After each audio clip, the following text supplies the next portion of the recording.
শুরু হচ্ছে আজকের গল্প বিশ্বাস, কলমে অনিন্দিতা মুখার্জি সাহা। বেড নাম্বার 25, তাড়াতাড়ি রিসেপশনে দেখা করুন। চেয়ারে বসে বসে চোখটা লেগে এসেছিল প্রিয়া। বারবার 25 নম্বরটা শুনে যেন চমকে উঠল। বাবুন বাবুন বলতে বলতে চেয়ার থেকে উঠে দাঁড়ালো। প্রায় পাশে বিদ্যুৎকে দেখতে পেল না। মানে মনে করতে পারল না ও কোথায় আছে, কি করছে। শুধু 25 নম্বরটা শুনে যেন হৃৎপিণ্ডটা বেরিয়ে আসার জোগাড়। আরে কোথায় যাচ্ছ, ছুটছ কেন? বিদ্যুৎ প্রায় ছুটে এসে ধরল প্রিয়াকে।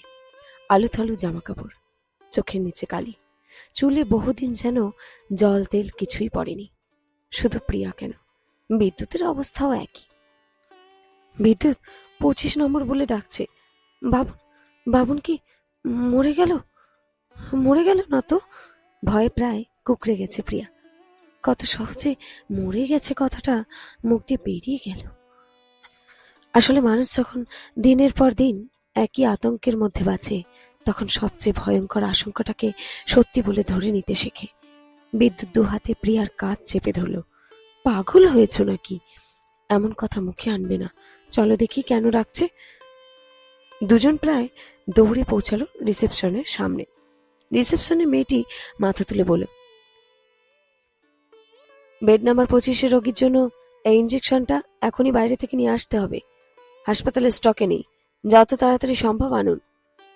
হাত উল্টে ঘড়ি দেখল বিদ্যুৎ। রাত প্রায় 12:40। এই সময় কোথায় পাবে ওষুধ? আর এরকম ভাবেই তো বাইরে থেকে ওষুধটা আনতে দেয়। সবে যেন অনেক দামি। 6 মাস ধরে এই নার্সিংহোমে দ্বিতীয়বারই হয়ে গেছে বিদ্যুৎ আর প্রিয়ার। মাত্র 13 বছরের বাবুন হঠাৎ জ্বরে পড়েছিল। প্রথমে সাধারণ ভাইরাল ভেবেই চিকিৎসা চলেছিল, কিন্তু জ্বর না কমায় একের পর এক পরীক্ষা হয়।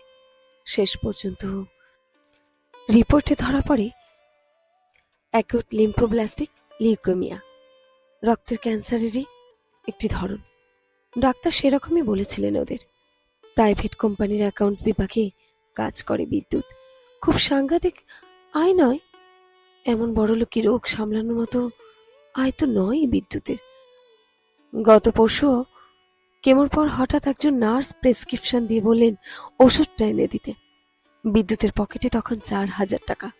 ও ঠিক করে নিল দুটো একেবারে নিয়ে নেবে। 1000 করে দাম হলো 2,000 টাকা থাকবে। কিন্তু দোকানে ঢুকেই চমকালো, 9,200 টাকা। বাধ্য হয়ে ফোন করেছিল অমিতাভ দাকে, বিদ্যুতের জামাইবাবু। শুনে এক কথাতেই টাকা পাঠিয়ে দিয়েছিলেন। বাবুন পরিবারের সবচেয়ে ছোট সদস্য আর সকলের প্রিয়, তাই বিদ্যুতের এখনো অবধি অসুবিধে হয়নি। যদিও ছেলে সুস্থ হলে সবার সব টাকা শোধ করে দেবেও, দিতেই হবে। ছেলের জন্য ঋণ হওয়া রাখতে নেই। কি গো শুনছো, এটা এমার্জেন্সি, দাঁড়িয়ে আছো কেন? প্রিয়া প্রায় দাঁত মুখ খিচিয়ে বলল। এটাই আরো কষ্ট দেয় বিদ্যুৎকে। ওর কি আছে, কতটা আছে, সবটাই তো প্রিয়ার জানা। সদ্য ফ্ল্যাট কিনেছে, সেরকম হলে ফ্ল্যাটটা বিক্রি করে দেবে। কিন্তু তাও বিক্রি বললেই তো বিক্রি করা যায় না। তবু দাঁড়িয়ে আছে বিদ্যুৎ। মোবাইলে ওষুধটার নাম সার্চ করতেই চোখ আটকে গেল বিদ্যুতের। লেখা এই ইঞ্জেকশনটা গুরুতর অবস্থায় রোগীদের ক্ষেত্রেই সাধারণত ব্যবহার করা হয়। বিদ্যুতের বুকটা হু হু করে উঠল। তাহলে কি বাবুনের অবস্থা আরো খারাপের দিকে? ডাক্তার বলেছিলেন এই কেমোটা বেশ শক্তিশালী, পার্শ্ব প্রতিক্রিয়া হতে পারে। তাই কয়েকটা দিন খুব সাবধানে পর্যবেক্ষণ করতে হবে। সবাই নিতে পারে না, নিতে পারে না শব্দটা কানে ভাসল বিদ্যুতের। নিতে না পারার মানে তো শেষ। বুকটা কেঁপে উঠল বিদ্যুতের। না, দাঁড়িয়ে থাকা যাবে না, শেষ চেষ্টা করতেই হবে। প্রিয়াকে বসতে বলে প্রায় দৌড়ালো বিদ্যুৎ, কিন্তু কেন যাচ্ছে ও নিজেও জানে না।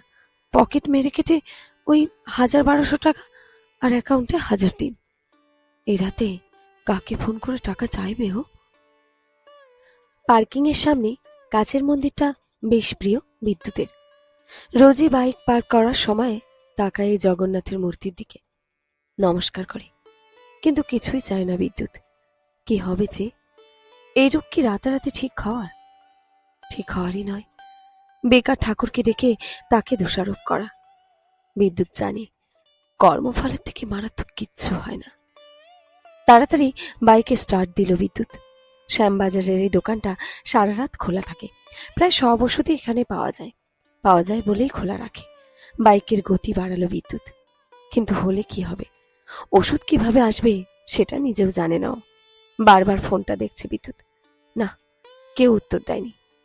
অরূপ সিন করেও উত্তর দেয়নি। কান্না পাচ্ছে বিদ্যুতের। নেমে একবার প্রিয়ার জ্যাঠতুতো দাদাকে ফোন করবে। প্রিয়াকে দিয়ে করালে ভালো হতো, কিন্তু ওর যা অবস্থা। তাও বাইক থেকে নেমে ফোন করলো প্রিয়াকে। প্রিয়া হাঁপাতে হাঁপাতে হ্যালো বলো। ওর হ্যালো শুনে যেন প্রাণটা বেরিয়ে গেল বিদ্যুতের। কি হয়েছে প্রিয়া, কাঁদছো কেন? কেঁদেই যাচ্ছে প্রিয়া। বুকের মধ্যে যেন সহস্র হাত দিয়ে চেপে ধরেছে বিদ্যুতের। টাকাটা বোধহয় আর লাগবে না ওর।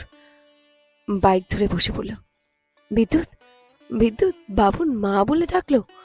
পাশে বসতে বলল। রিসেপশন থেকে ফোন এসেছিল, 25 নম্বর পেশেন্টের বাড়ির লোক আসুন। গিয়ে দেখি বাবুন উঠে বসে স্যুপ খাচ্ছে। 2 দিন ছেলেটাকে কিছুই খাওয়াতে পারিনি, আমি গিয়ে বসে খাইয়ে দিলাম জানো। প্রিয়ার বলা কথায় শান্ত হলো বিদ্যুৎ। শান্তি লাগছে যেন। প্রিয়ার কান্না শুনে খুব ভয় পেয়েছিল বিদ্যুৎ। রাগও ধরছে এখন প্রিয়ার উপরে। আসলে জীবনের এমন একটা মুহূর্তে দাঁড়িয়ে আছে ওরা, যেখানে সব কটা আবেগই সমান গুরুত্বপূর্ণ। 2 দিন ছেলেটা চোখ খোলেনি। সে যখন হঠাৎ খেতে চাইল, সেটা একজন মায়ের কাছে সত্যি অনেক বড় প্রাপ্তি।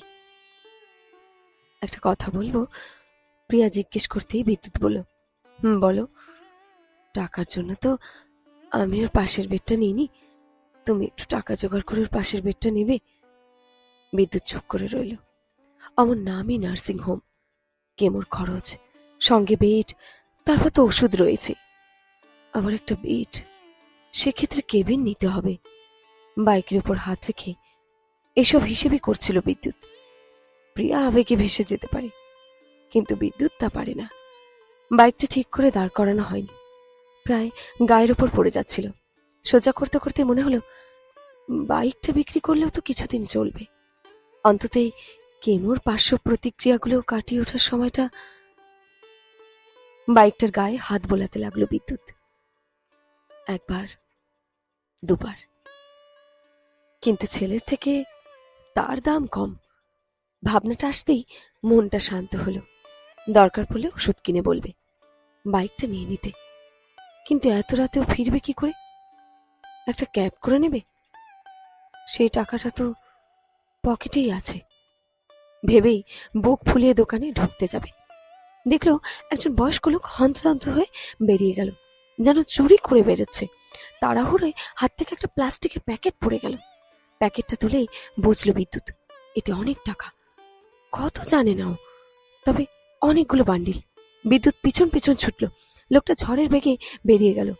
ভদ্রলোক বোধহয় ওষুধের দোকান থেকে চুরি করে পালাচ্ছিলেন। বিদ্যুতের সঙ্গে ধাক্কা খেয়ে পালালেন।